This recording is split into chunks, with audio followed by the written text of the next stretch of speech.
موجودہ ہائبرڈ نظام جمہوریت میں آج نیب اور ایف آئی اے کے ذریعے اپوزیشن قیادت کو سیاست سے آؤٹ کرنے کے لیے ویسی ہی کوششیں کی جا رہی ہیں جیسی کہ ماضی کے آمرانہ ادوار میں پوڈو اور ایبڈو قوانین کے ذریعے کی جاتی تھیں،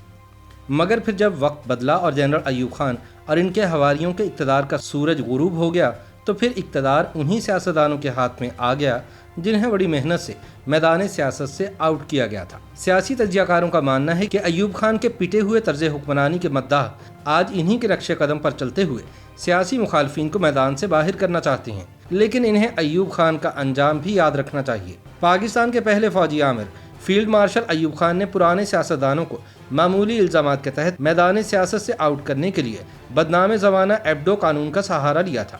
جس کی بدولت ایوب کو وقتی فائدہ تو ہوا، لیکن جب اس کے خلاف تحریک چلی تو انہی سیاستدانوں اور ان کے ہمدردوں نے ایوب خان کو اقتدار سے نکال باہر کیا۔ پہلے گورنر جنرل پاکستان غلام محمد، پھر اسکندر مرزا اور بعد ازاں صدر ایوب خان کے سیکریٹری کے طور پر کام کرنے والے معروف مصنف اور بیوروکریٹ قدرت اللہ شہاب کے مطابق ایوب خان سمجھتے تھے کہ وزیر اعظم نوابزادہ لیاقت علی خان کے زمانے سے لے کر ان کے زمانے تک کسی بھی دور میں پارلیمانی جمہوریت کا نظام کامیاب نہیں ہو سکا۔ ان کے نزدیک اس کی بنیادی وجہ سیاستدانوں کی نااہلی اور بدعنوانی تھی، لہٰذا ایوب خان چاہتے تھے کہ سیاستدانوں کی اس پوری نسل کو معاشرے سے کانٹے کی طرح نکال کر باہر پھینک دیا جائے۔ یہی وجہ تھی کہ پوڈو اور ایبڈو جیسے قوانین کو مؤثر باماضی رکھا گیا، یعنی ان قوانین کی روح سے قیام پاکستان سے لے کر اس عہد تک کے تمام معاملات کو گرفت میں لایا جا سکتا تھا۔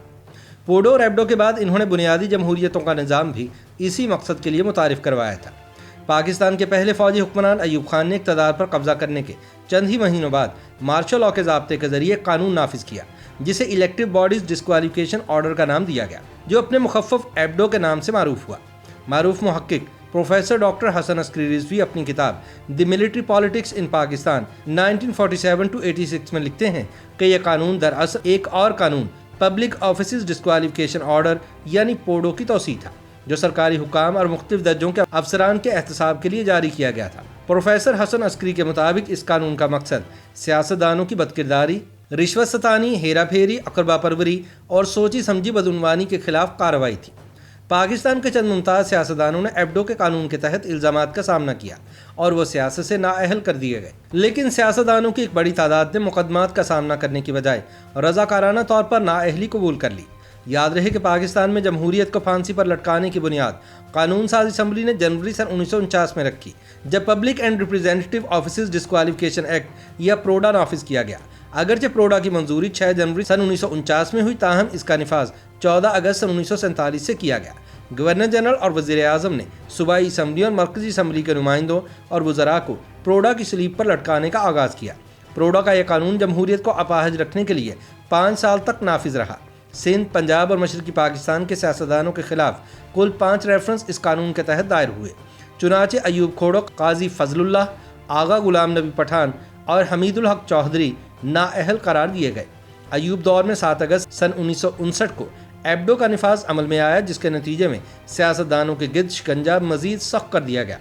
اس قانون کی زد میں آ کر نااہل کیے جانے والے سیاستدانوں کی تعداد 5 سے 6 ہزار تک رہی ہوگی۔ خیال رہے کہ اس قانون کا نشانہ بننے والے سب سے نامور افراد تحریک پاکستان کے نمایاں رہنما اور سابق وزیر اعظم پاکستان حسین شہید سہروردی، سابق صوبہ بہاولپور کے وزیر اعلیٰ مخدوم زادہ حسن محمود اور سیسل ایڈورڈ گبن شامل تھے، جو سن 1955 سے 1958 تک پاکستان کی قومی اسمبلی کے ڈپٹی اسپیکر رہ چکے تھے۔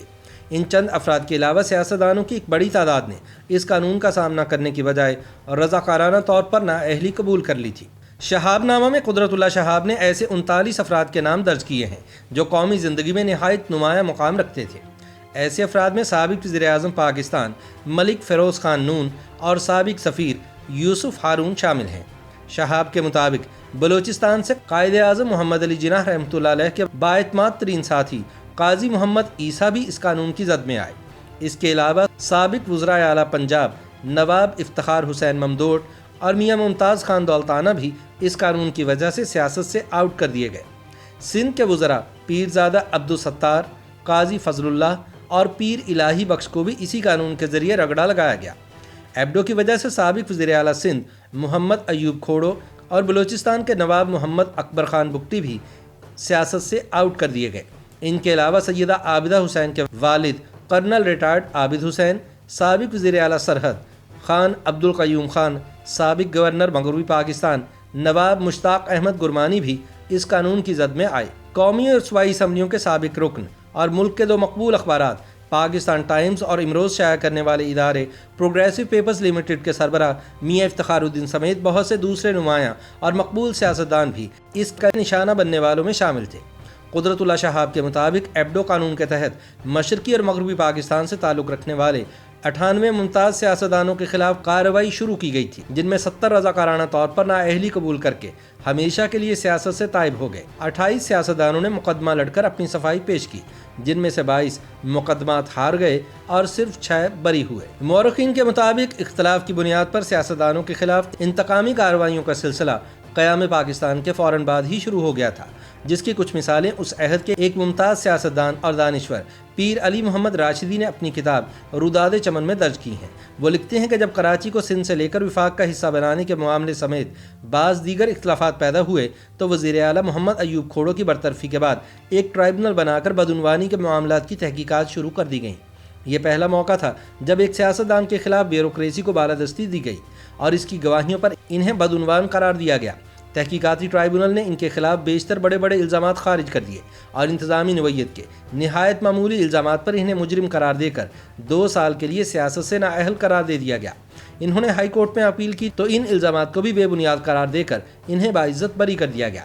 قدرت اللہ شہاب نے ان الزامات کی ایک فہرست شہاب نامہ میں شامل کی ہے، جس کے مطابق کسی پر سرکاری ٹیلی فون اور کار کے بے جا استعمال کا الزام تھا۔ کسی سیاستدان پر الزام لگایا گیا کہ انہوں نے اپنے انتخابی حلقوں میں ترقیاتی کام ترجیحی طور پر کروائے یا تقرریوں اور تبادلوں کے سلسلے میں دخل اندازی کی۔ اس کے علاوہ بعض سیاستدانوں پر سرکاری دوروں کے سیاسی استعمال کا الزام تھا یا یہ الزام تھا کہ انہوں نے اپنی حکومت کے دوران کوئی ٹیکس اس لیے نہیں لگایا کہ اس سے حکومت کی مقبولیت میں کمی ہوگی۔ تاہم مورخ ڈاکٹر صفدر محمود نے اپنی کتاب پاکستان کیوں ٹوٹا میں لکھا ہے کہ قومی معاملات میں سیاستدانوں کی بے دخلی سے مشرقی پاکستان کے عوام میں سیاسی محرومی بڑھ گئی، جس میں وقت گزرنے کے ساتھ ساتھ اضافہ ہوتا چلا گیا۔ ایوب خان کے وزیر اور ممتاز قانون دان ایس ایم ظفر نے اپنی کتاب تھرو دی کرائسس میں سن 1969 کی تند و تیز احتجاجی تحریک پر تبصرہ کرتے ہوئے لکھا ہے کہ اس تحریک کی شدت میں اضافے میں ان سیاستدانوں کا کردار بھی بہت اہم تھا جنہیں ایبڈو کے قانون کے تحت سیاست سے بے دخل کیا گیا تھا، کیونکہ جب یہ تحریک شروع ہوئی ان میں سے کئی پابندی کی مدت ختم کرنے کے بعد